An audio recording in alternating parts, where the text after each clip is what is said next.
introducing Casey Rebholz from the Johns Hopkins University, and she's going to talk about the work that she and her colleagues have been doing and just recently published in Diabetologia about the link between ultra-processed foods and diabetes. So, Casey, please could you talk to us first about what interested you in the subject in the first place? What caused you to want to start looking at this topic? Yeah, of course. Thank you so much for having me, and it's my pleasure to talk about our research. As the readers of your journal all very well know, there's a high burden of diabetes in the US and worldwide. However, there's limited information on how we can prevent diabetes onset. And so, dietary intake is a risk factor for diabetes that's modifiable.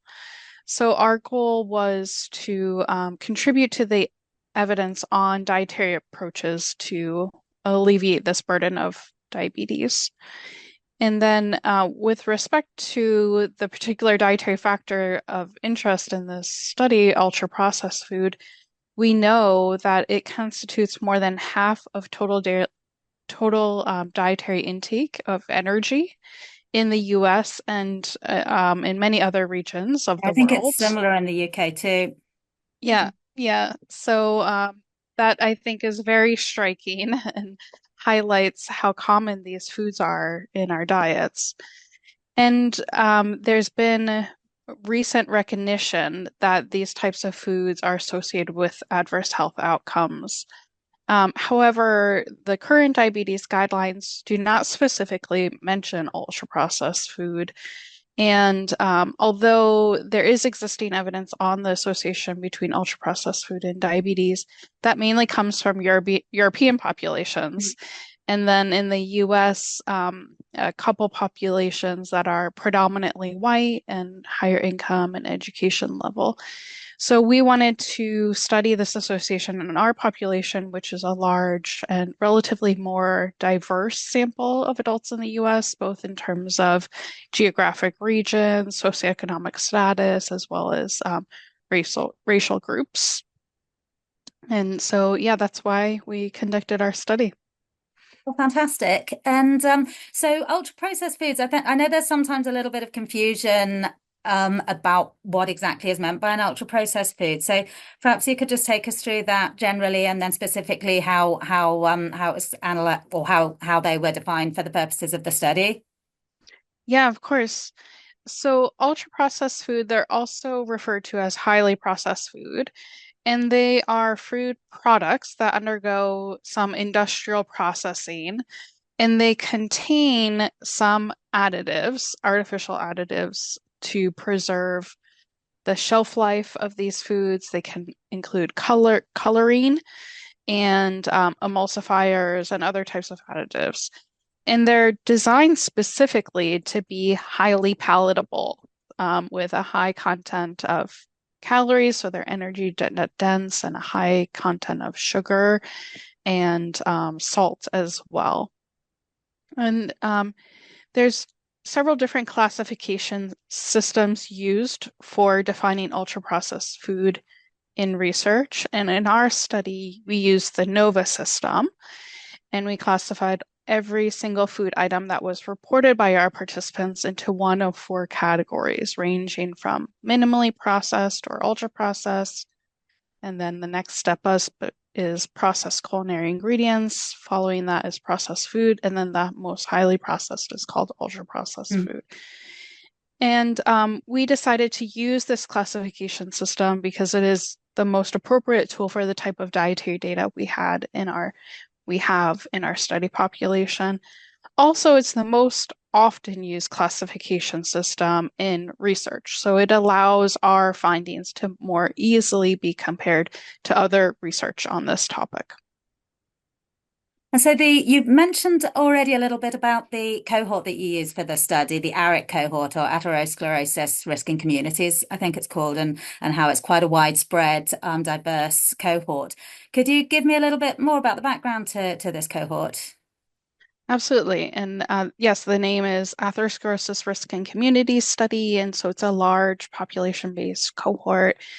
15,792 individuals were originally enrolled in the study, and that was 1987 to 1989 was the Mhm. enrollment date. They were predominantly Black and white, both men and women, and they were middle age at baseline, so 45 to 65 years of Mhm. age back in the late 80s. And they Mhm. came from 4 U.S. communities across the U.S., so Forsyth County, North Carolina, Jackson, Mississippi, suburbs surrounding Minneapolis, Minnesota, and then close to us here at Johns Hopkins, Washington County, Maryland. And they've been followed over time, attending periodic study visits in person.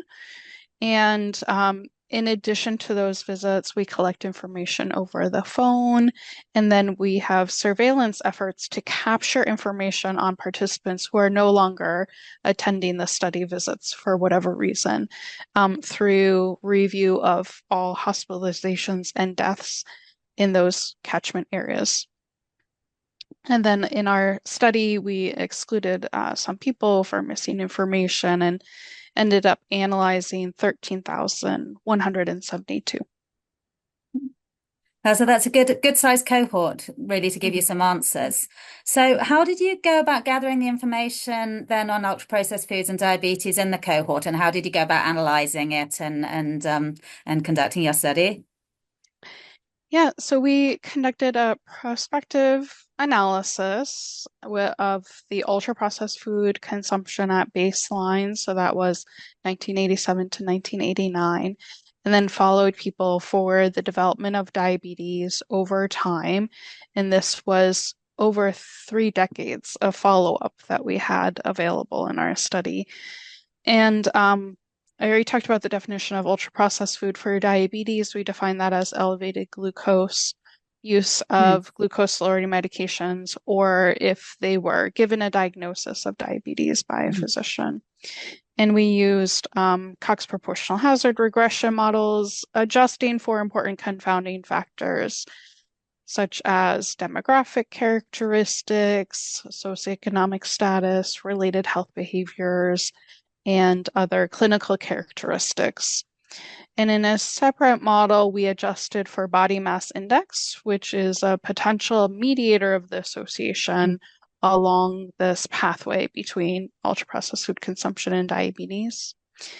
And we also adjusted for an overall score of diet quality. So that is the Alternative Healthy Eating Index 2010, Mm. which measures alignment with US dietary guidelines, been modified to assess dietary factors that are specifically relevant for chronic disease risk. And the objective of that analysis was to examine whether the association between ultra-processed food and diabetes could be explained in part or entirely by the nutritional characteristics of Mhm. ultra-processed food. Yeah, that makes sense to because I suppose there are other factors, dietary factors that could also come into play, aren't there? So what were your main findings? Yeah, so we found, as we anticipated, that higher intake of ultra-processed food was significantly associated with higher risk of diabetes, and specifically for those people in the highest quartile of intake of Mm. ultra-processed food had a 13% higher risk of diabetes compared to those with in the lowest quartile of ultra-processed food intake. And there was a significant graded response across quartiles of intake. Mm. And then when we analyze ultra-processed food continuously for each additional serving of ultra-processed food per day, there was a 3% higher risk of diabetes. And I mentioned the body mass index adjustment, and we found that it was a significant mediator explaining 40% of the association Mm. between ultra-processed food and diabetes. And I mentioned the adjustment for diet quality, and we found that our association persisted even after accounting for diet quality. And then on the other hand, we looked at minimally processed and ultra unprocessed foods. Mm. So we saw that higher consumption of those was associated with a lower risk of diabetes. And we also looked at specific food groups that are classified as ultra Mm. processed. And we're just looking, are there variable associations between types of ultra-processed food and diabetes? And we found that those that had the strongest association with diabetes were sugar sweetened and artificially sweetened beverages, meat, and sugary snacks as well. Oh, that's interesting. And were there any surprising findings? For example, findings for certain groups which you might have expected to have an impact that didn't, or Yeah, exactly. So within this analysis of specific food groups that were classified as ultra processed, a couple of them were inversely associated with diabetes. So those were baked goods and ice cream. So higher intake of those foods were associated with a lower risk of diabetes. that That is said, a surprise, but it was, not in the direction that we found for overall ultra processed food. Mm, But even though I just said it was surprising, we do know that this category of ultra processed food is broad.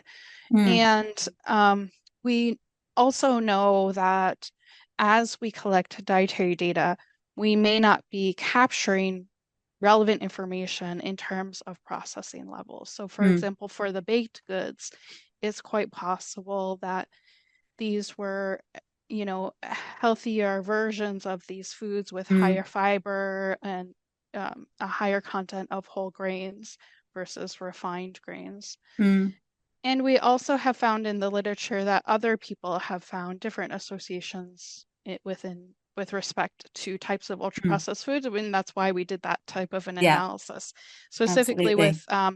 with ice cream. That inverse association has been documented. So, in terms of the results that you have so far, do you have particular advice, both for public health authorities and for individuals?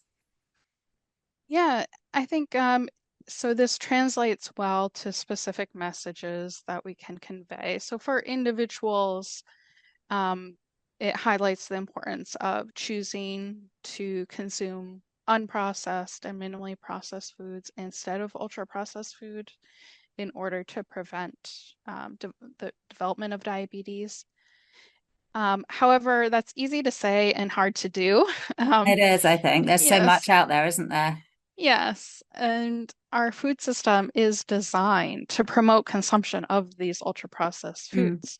And so there's every barrier possible against pe people from making these healthier choices. mm, So I think larger scale interventions could be designed to support such changes, such mm, as providing financial incentives for the consumption of unprocessed mm, or minimally processed food, or on the other hand, financial disincentives for mm, consuming ultra processed foods. We've mm. seen such examples as taxing of Yeah, sugar sugar sweetened tax. Mm, mm, beverages, exactly.